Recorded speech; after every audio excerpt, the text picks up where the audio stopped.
말씀은 잠언서 22장 4절 말씀입니다. 잠언서 22장 4절 말씀.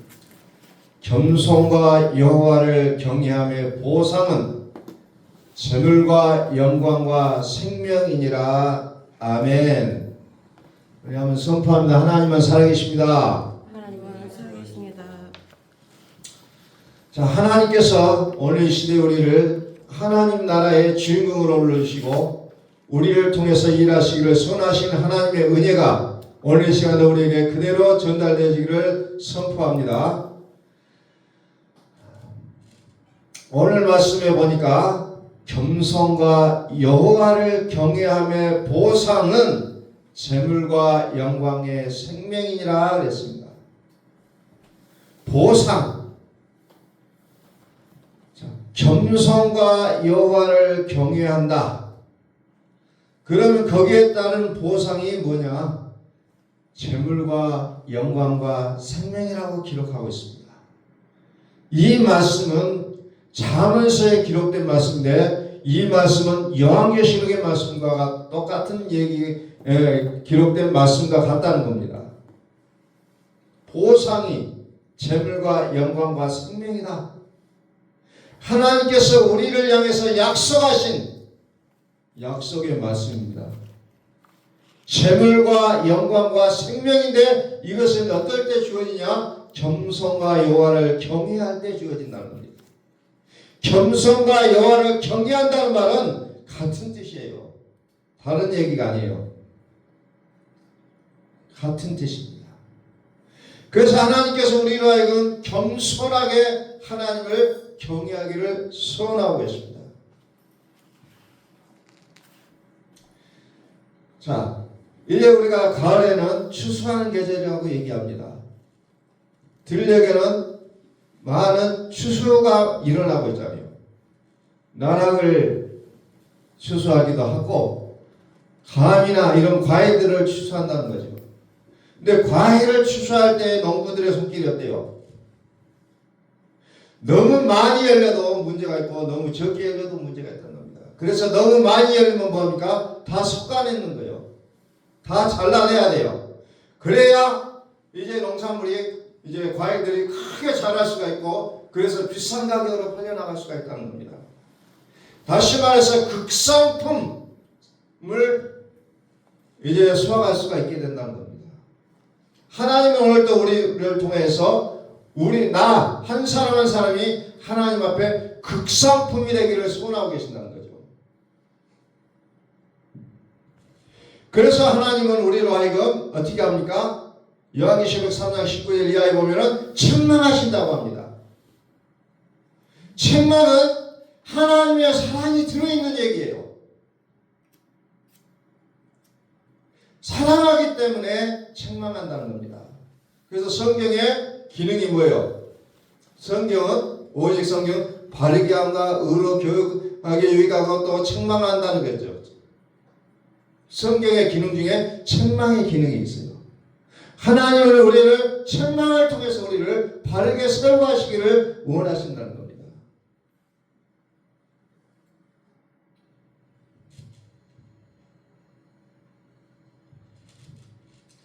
농부 되신 하나님께서 오늘 특별히 우리의 삶들을 유심히 관찰하시고 우리가 더 바르게 성장할 수 있도록 늘 과일나무에 관심을 갖고 벌레를 잡아주고 거름을 주고 했던 그런 수고로움을 통해서 아름다운 과일이 맺힐 수 있도록 하나님께서는 또한 우리들에게 그와 같은 사랑과 열정을 쏟아 부어주셔서 우리를 하여금 이 땅에서 하나님 오실 때 최상의 상품, 극상품, 최고의 보배가 되도록 하나님께서는 우리에게 관심을 갖고 계신다는 겁니다. 그 겸손이라는 게 뭐냐? 겸손과 여호와를 경외함의 보상은 재물과 영광과 생명이라고 했습니다. 겸손이 뭡니까? 겸손. 마태복음 11장 28절 봅니다. 우리 한국 사람들은 겸손을 늘 나서지 않고 누가 말하면 하고 저는 그렇게 할 수 없구나라고 스스로 깎아내리는 것을 겸손이라고 생각할 때가 있어요.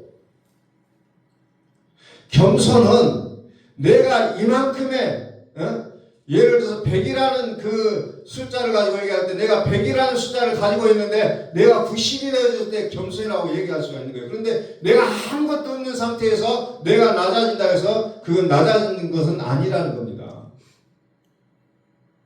자, 수고하고 무거운 짐자들아 다 내게로 오라. 내가 너희를 쉬게 하리라. 나는 마음이 온유하고 겸손하니 나의 멍에를 메고 내게 배우라. 그리하면 너희 마음이 쉼을 얻으니. 수고하고 무거운 짐자들아 다 내게로 오라. 내가 너희를 쉬게 하리라. 내가 너희를 쉬게 하리라.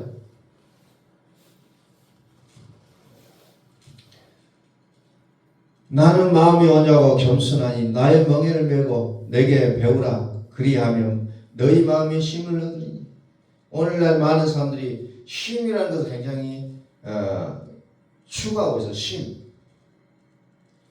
요즘 들어 굉장히 그 단어를 많이 쓰고 있습니다. 쉼이다. 쉼. 쉼을 추구하는 시대에 그것을 힐링과 연결시키고 있잖아요. 그래서 산에 나무 숲을 가기도 하고 어떤 모임 속에서 그것을 찾기도 하고 많은 방법들을 찾고 있다는 겁니다. 그런데 여기에 뭐라고 합니까? 나는 마음이 온유하고 겸손하니 나의 멍에를 메고 내게 배우라. 그리하면 너희 마음이 쉼을 얻으니. 예수님께 배우라는 겁니다. 그러면 쉼을 얻는다는 거죠. 겸손이라는 게 뭐예요? 겸손. 낮은 마음, 비천한 마음, 이것을 겸손이라고 얘기합니다. 원어의 뜻으로 보면. 대표적인 성경 구절은 누가 나옵니까? 마리아가 나옵니다. 예수님을 잉태했던 마리아가 나는 비천하다고 얘기합니다. 그런데 오늘 성경 구절을 통해서 볼 때 겸손이라는 것은 누구 사람에게 붙어있는 내용이 아니라 누구예요? 예수님의 또 다른 이름이라는 겁니다. 나는 마음이 온유하고 겸손하다는 거예요. 그러니까 겸손은 누구를 봐야 되냐? 예수님을 보면은 겸손이라는 것이 무엇인지를 안다는 겁니다. 자, 예수님은 누굽니까? 하나님이라고 했잖아요. 말씀으로 천지를 창조하신 하나님, 태초에 말씀이 계시니라. 이 말씀이 하나님과 함께 계셨으니 이 말씀이 곧 생명이라고 했잖아요. 그런데 그 말씀이 육신이 되어서 사람 가운데 오셨다는 거예요. 다시 말해서 하나님이 인간의 몸을 입고 온 그 상태가 겸손이라는 뜻이에요. 그 높고 높으신 분이 낮아지셨다는 거예요. 그래서 이 겸손을 사람이 가질 수 있는 내용이 아니라 예수님께 나아가야 그 겸손이 사람에게 적용이 될 수가 있다는 거예요. 자, 다시 한번 오늘 본문 말씀 봅니다. 겸손과 여호와를 경외함의 보상은 재물과 영광과 생명이니라. 아멘. 겸손과 여호와를 경외함의 보상은 재물과 영광과 생명이니라. 이게 법칙입니다.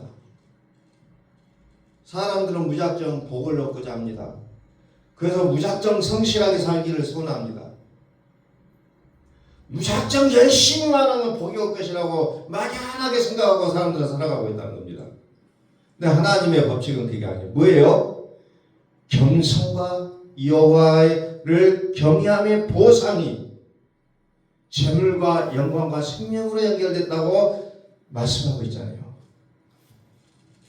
뭐 성실함이 나쁘다, 그렇게 살지 말아라, 그런 얘기가 아니라 성실함이 답이 아니라는 거예요.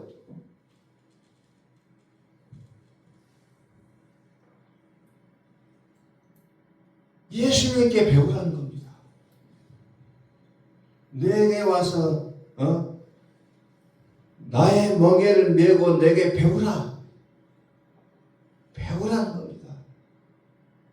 하나님의 말씀 속으로 들어가는 우리로 하여금 어떻게 하면 이 땅에서의 복을 얻으며 복을 받은 것뿐만 아니라 생명을 누리며 살 수 있을 것인가를 성경은 우리에게 가르쳐 주시는데, 자꾸 나의 어떤 열심과 나의 노력으로 그것을 성취하려고 보니까 어때요? 우리가 하면 할수록 더욱더 우리의 삶이 힘들고 고단하다는 겁니다.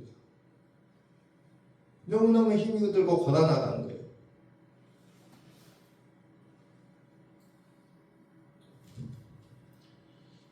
이번 이제 많은 교회들이 하고 있는 것 중에 다니엘 기도회인가 뭐 그런 게 있어요. 우리 교단의 설대 목사님이 시작을 해가지고 요즘은 뭐 초계파적으로 그것을 뭐 하고 있다는 것을 듣고 있습니다만은, 이번에 이제 나온 강사 중에 하나가 옛날에 그 개그맨 했던 김효지라는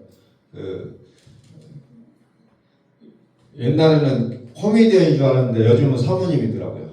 남편이 이제 목사님이고 갑자기 그렇게 됐다는 거예요. 그래서 그분이 강사로 이제 나와가지고 간증을 하는데, 정말 잘 나갔잖아요. 너무너무 잘 나갔는데, 잘 나가면 잘 나갈수록 너무너무 피곤하고 고단하다는 거. 그럼 뭐가 문제일까? 뭐 4대째 애갓집을 통해서는 4대째 모태신앙이고, 자기 집으로는 아버지가 예수를 믿고 이제 따라다니면서 예수를 믿으면서 정말 열심히 교회를 하다가 이제 개그맨이 돼가지고는 이제 교회를 못 다니는 생활을 계속 하고 인기는 계속해서 상승했다는 거예요. 열심히 하면 될 줄 알고 그렇게 했는데, 결국은 그 열심히 무엇을 위한 것인지 나중에는 지쳐버린다는 겁니다. 너무너무 잘 나갔잖아요. 결국은 얻은 게 뭐냐?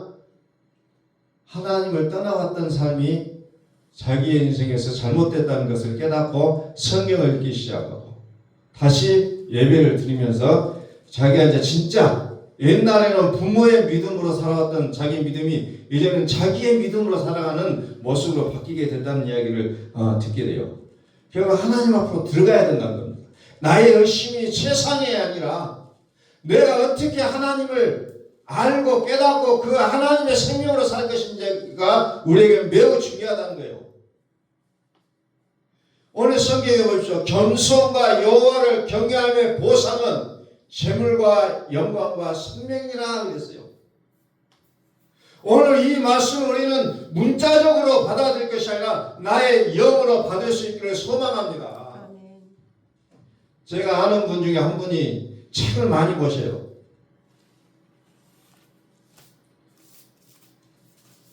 지금 나이가 60이 다 돼가는데 매일 도서관에 가서 책 봐요. 이번에 노벨 문학상을 받았다고 하니까 그 우리나라 사람이 쓴 노벨 문학상 작품을 한국어로 보는 것이 원칙일 건데 또 영문판으로 봤다는 거예요. 그러면서 저한테 나는 원서를 읽었다 해서, 아니 왜 영문판이 원서입니까? 그것은 번역본이라. 가만히 생각해보면 그게 맞네. 우리나라 사람이 소설을 썼기 때문에 우리나라 언어로 된 것이 원서다. 그분이 읽은 것은 영문판이었다. 내가 그래서 영어로까지 읽으면서 이야기하는데, 그분은 뭐든지 무엇을 하냐? 이 논리적인 계산으로 설명을 해요. 실험도 없고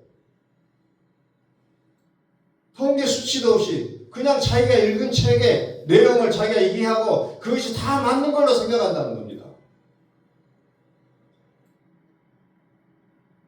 어떤 이야기를 하다가 끊임없이 반증을 해요. 반증은 할 수 있다. 그러나 당신이 진짜 이것을 통해서 일을 했느냐 안 했느냐가 중요하다는 게 인정을 하더라고요. 우리는 머리로 믿는 거 아니에요. 이성으로 믿는 거 아니에요. 이성은 뭐예요? 육이에요. 육은 하나님의 나라가 아니라는 거예요. 우리의 믿음 생활을 자꾸 이성으로 한다는 겁니다. 머릿속으로만 해요. 오늘날 많은 사람들의 크리스찬들이 있어요. 만나서 이야기하면 전부 자기 머리를 얘기해요. 근데 하지도 않아요. 하지도 않고 머리로만 이해를 하고 머리로만 이해하면서 말로 풀어낸다는 겁니다. 신앙생활을. 그래서 그런지 오늘날 우리 한국 기독교가 너무 힘이 없다는 겁니다. 힘이 없어요. 그래서 많은 청년들도 교회를 떠나가고 많은 그리스도인들이 교회로 나오지를 못하고 가나안 교인이라고 좀 부르는 사람들이 너무 많다는 겁니다. 가나안 교인이 무슨 좋은 말인가 했더만 안 나가는 교인이라고요. 안 나가는 교인. 가나안 거꾸로 안 나가. 믿기는 믿어요. 근데 교회 가도 자기로서는 어떤 믿음을 동의가 안 된다는 거죠. 가나안 교인. 참 충격적이에요. 안 나가는 교인. 교회를 안 가요. 그래서 믿음이 없냐? 믿음도 있어요.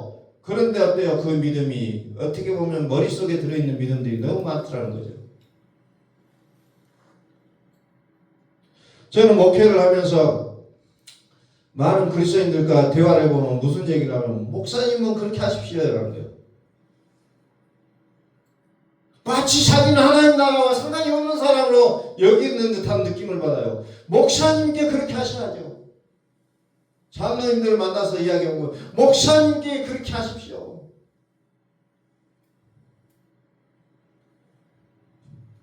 목사님은 가난하게도 살아야 되고 다른 사람들 눈물도 닦아줘야 되고 그냥 자기들 요구사항을 다 늘어나요. 그래서 저는 그렇습니다. 성경에 목사는 이렇게 살고 장로는 이렇게 살아나고 그냥 모든 성도들은 다 같이 하나님 앞에서 이 말씀을 듣고 청정하고 순종하는 게 그리스도인이라는 거죠. 어떤 직분자였기 때문에 그렇게 살아가는 거예요. 내가 지금 예수를 믿기 시작해서 나는 하나님의 말씀에 동의하고 그 말씀에 순종할 수 있는 준비가 돼야 된다는 겁니다. 예가 없어요. 나는 평신도니까 나는 집사니까 하나님 앞에 가면 나는 어느 정도 감안을 해주겠지. 아니에요. 하나님 앞에는 철두철미합니다. 집사건 장로건 권사건 목사건 다 똑같다는 거예요.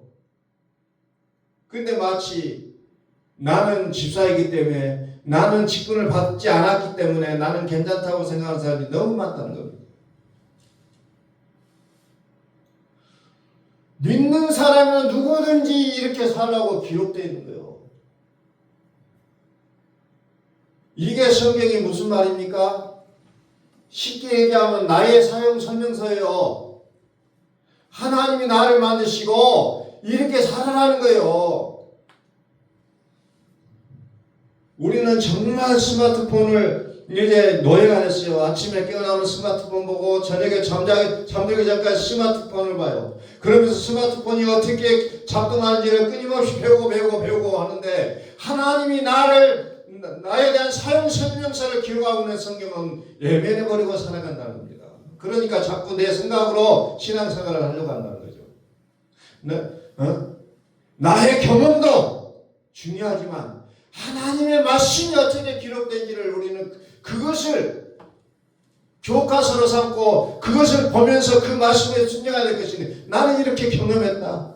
책은 안 봐요. 성경책은 보지도 않고 나는 옛날에 이렇게 하나님 경험케 하셔서 이게 맞다라고 얘기한다는 겁니다. 경험은 우주의 먼지만도 못한 그 정도의 양의 내용이라는 거죠. 하나님의 말씀은 정확무한 유일의 법칙이라는 겁니다.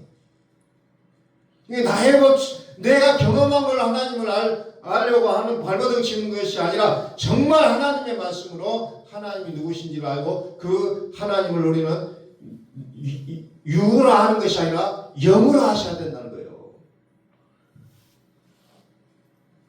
겸손과 여호와를 경외함의 보상은 재물과 영광과 생명입니다. 이제 저도 재물과 영광과 생명이 무엇인지를 구체적으로 계속해서 말씀을 통해서 배우고 또 배우려고 합니다. 오늘 이것을 우리가 분명하게 우리가 개념을 파악하셔야 돼요.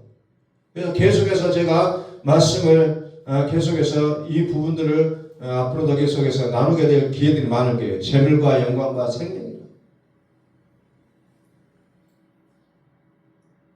보니까 그것은 보상이었다는 거예요. 겸손과 여호와를 경외함의 보상은 재물과 영광과 생명이라. 다음 주에도 이 말씀을 계속해서 연결해서 전달을 하도록 할 것입니다.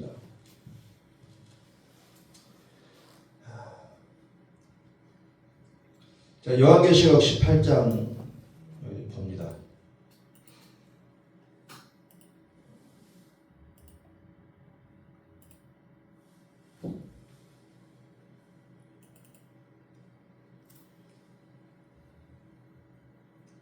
요한계시록 18장 11절 땅의 상인들이 그를 위하여 울고 애통한 것은 다시 그들의 상품을 사는 자가 없습니다. 그 상품은 금과 은과 보석과 진주와 세마포와 자주 옷감과 비단과 붉은 옷감, 각종 향목과 각종 상아그릇이요 값진 나무와 구리와 철과 대리석으로 만든 각종 그릇이요 계피와 향료와 향과 향유와 유향과 포도주와 감람유와 고운 밀가루와 밀이요 소와 양과 밀과 수레와 종들과 사람의 영혼들이라.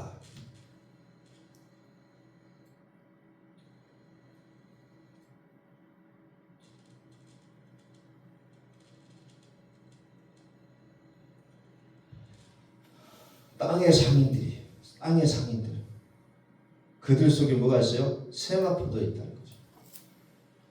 세상을 바라보면 똑같은 게 너무 많아요. 그러니까 믿음의 사람들이 너무 헷갈려 한다는 겁니다.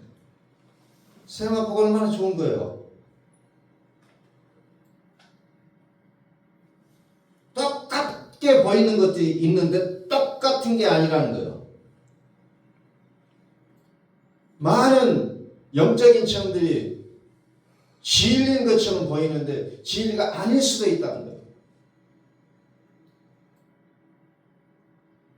그래서 처음에 예수를 믿으면 어때요? 사람들이 방언을 하기를 원하고 방언을 하게 돼요. 그 방언이 영원하냐? 아니에요. 믿음의 초기에는 하나님께서 그로 하여금 잘 믿을 수 있도록 영적인 표징을 주실 때가 있어요.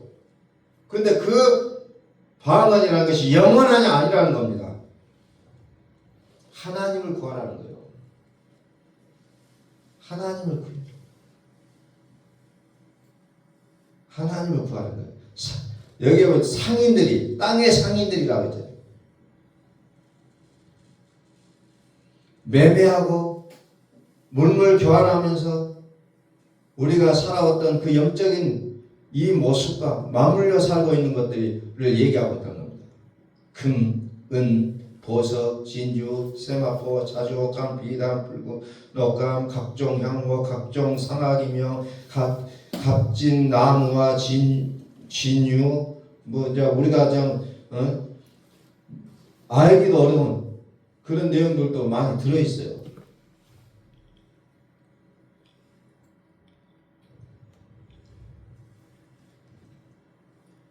그래서 이런 부분들이 그냥 문자적으로만 우리가 보는 것이 아니라 또 이것을 통해서 우리에게 전달하시고자 하는 하나님의 뜻이 무엇인가를 우리는 끊임없이 여기서 발견해야 되는 겁니다. 실제적으로 1차적으로는 이 내용만 가지고도 이것들이 우리에게 주어지면 이것도 복이에요. 그런데 2차적 영적인 의미로 봤을 때 또 우리는 또 그것들을 봤는데 이것은 무슨 말이냐? 영적인 관계의 내용들이에요. 이것들. 그래서 뭐냐면 다스린다는 개념입니다. 물질이라는 것은 다스림의 개념도 담겨져 있어요. 부한 자가 다스리잖아요. 그래서 수많은 사람들이 그 부를 추구하기 위해서 얼마나 혈안이 되어 있습니까? 다스린다는 거예요. 다스리는 거예요. 그러면서 그 세계가 어떤 세계예요? 바벨론 세계라는 거죠. 바벨론 세계. 자, 9절 한번 볼까요?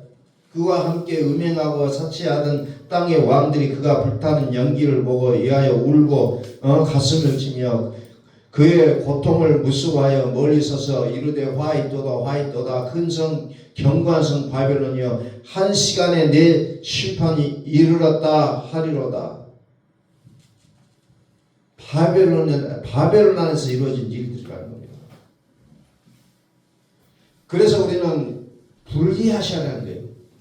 지금 내가 이 바벨론 땅에 서 있지만 분리하시라는 거예요. 나는 아니라는 거예요. 분리하셔야 된다는 거예요. 분리수거가 이루어져야 돼요. 계시록 11장 18절로 넘어갑니다. 이방들이 분노하며 주의 진노가 내려 죽은 자를 심판하시며 종 선지자들과 성도들과 또 작은 자든지 큰 자든지 주의 이름을 경외하는 자들에게 상 주시며 또 땅을 망하게 하는 자들을 멸망시키실 때로소이다 하더라. 땅을 다시 말해서 우리의 마음이 하나님이 계셔야하는데 하나님이 계시지 않으면 망하게 한다는 겁니다. 망하게 한다.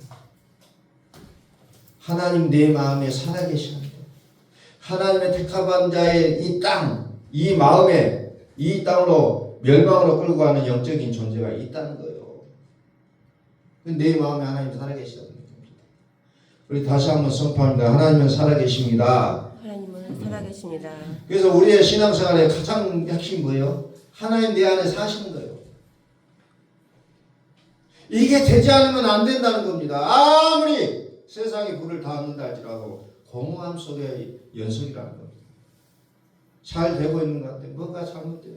그래서 어째 사람이 우울해지고 그래서 한번 죽어볼까나 이런 생각을 갖게 돼 있다는 거예요. 하나님의 살아계신 자는 어떤 상황이 있을지라도 하나님의 영광을 구할 수밖에 없다는 거예요. 그러면 어째요? 하나님이 뭐 하신다고 했어요? 재물과 영광과 생명이라고 했잖아요. 그럼 내 순간에 나에게 그 일차적인 그 아픔을 견뎌내지 못하는 것이 아니라 우리는 더욱더 하나님을 더 구해야 된다는 겁니다. 끝까지. 그래서 성경은 복 있는 사람이 어떤 자라고 했는가? 오만한 자의 자리에 앉지 아니한다고 했잖아요. 겸손해져야 된다는 거예요. 겸손해져라. 오만한 자의 자리에 앉지 하고 또 잠언서 13장에 보니까 뭐가 나옵니까? 거만한 자는 꾸지람을 즐겨 듣지 아니한다고 했어요. 요즘 시대의 사람들의 특징이 뭡니까? 누구의 말을 듣지 않으려고 합니다. 이제 더 이상 절대자도 이제 없어요. 옛날에는 정말 권위가 서 있잖아요. 선생님도 권위가 있었고 목사님도 권위가 있었고 하나님도 권위가 있는데 요즘은 아니에요. 권위가 다 인정을 안 한다는 겁니다. 이 시대는. 인정을 안 해요. 그러니까 선생님을 인정을 안 하니까 교육이 무너져 버리고 또 목사를 인정을 하지 않으니까 또 교회도 이상한 모습으로 자꾸 바뀐다는 겁니다. 하나님을 인정해 버리지 않느냐니까 주일날 교회 가는데 무슨 소용이 있느냐, 성경을 보면 무슨 밥이 나오냐 이런 얘기들이 나오게 있다는 거죠. 절대자가 존재하지 않습니다. 권위가 없어요. 요즘은. 거만한 자는 꾸지람을 즐겨 듣지 않는다. 그래서 요한계시록 3장 19절에서도 책망하신다고 했잖아요. 이 책망을 듣는 자가 복이 있다는 겁니다.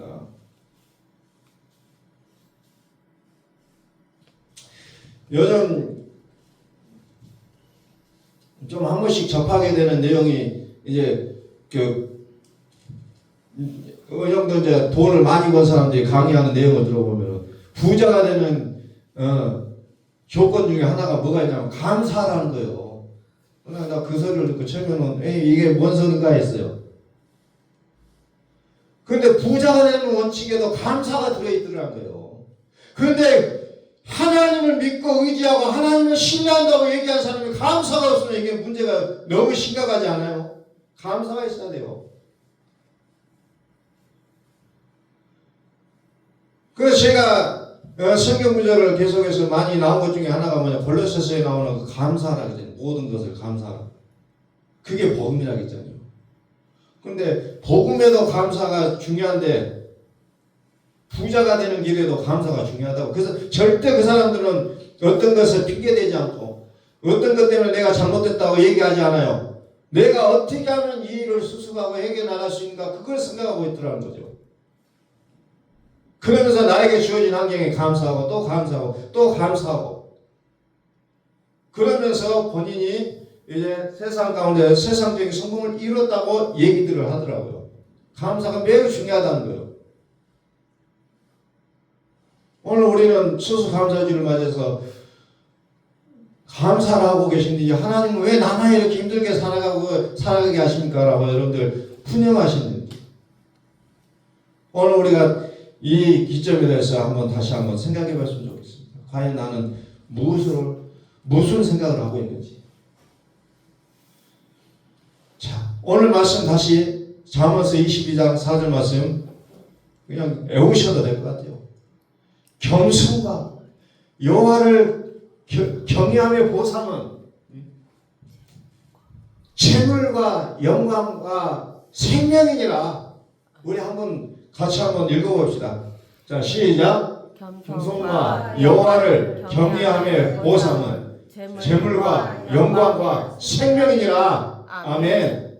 저는 오늘 이 말씀 그냥 머릿속에 쭉쭉쭉 이제 들어옵니다. 겸손과 여호와를 경외함의 보상은 재물과 영광과 생명이니라. 그래서 나는 구체적으로 재물과 영광과 생명이 무엇인지를 생명이 무엇인지를 더 이제 구체적으로 말씀을 드리겠습니다만, 오늘은 좀 그냥 개괄적으로 말씀을 드립니다. 결국 하나님이 생명이잖아요. 하나님이 영광이잖아요. 하나님이 모든 것들을 갖고 계시는 주인이십니다.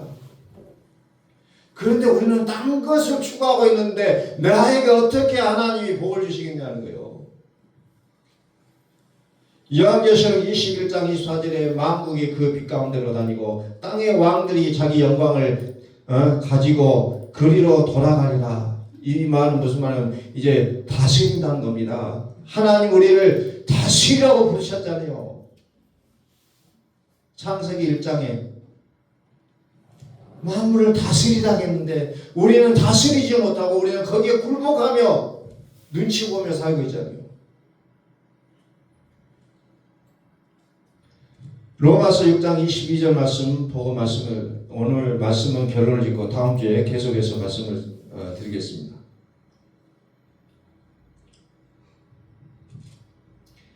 그러나 이제는 너희가 죄로부터 해방되고 하나님께 종이 되어 거룩함에 이르는 열매를 맺었으니 그 마지막은 영생이라. 거룩함에 이르는 열매. 거룩한 열매는 누구예요? 오직 그리스도 뿐이랍니다. 그래서 그리스도를 첫 열매라고 얘기하고 있어요. 야고보서에 첫 열매. 다시 말해서 구약의 성경으로 얘기하면 극상품 포도예요. 극상품 포도. 거룩한 열매는 오직 그리스도 뿐이에요. 그 그리스도를 우리 마음에 가지는 것이 내가 극상품이 되는 방법이라는 겁니다. 그래서 우리의 신앙의 목표는 뭐예요? 그리스도를 내 마음에 가지는 것이라고 했어요.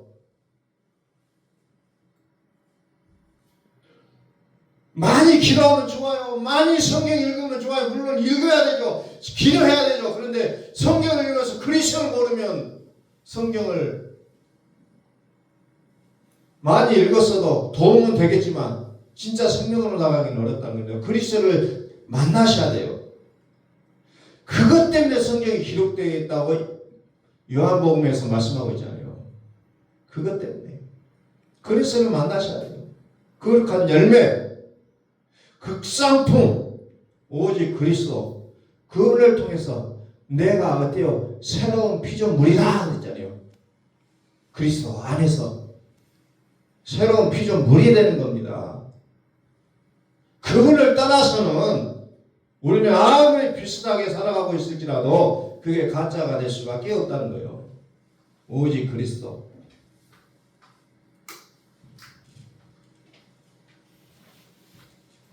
자, 다시 한번 오늘 본문의 말씀. 겸손과 여호와를 경외함의 보상은 재물과 영생과 재물과 영광과 생명이니라. 오늘 이 말씀을 우리 마음에, 우리의 영에 새기고 이제 한 주간도 이 말씀으로 승리하시는 우리의 믿음의 삶이 되시기를 예수 그리스도의 이름으로 선포합니다. 아멘. 기도하겠습니다.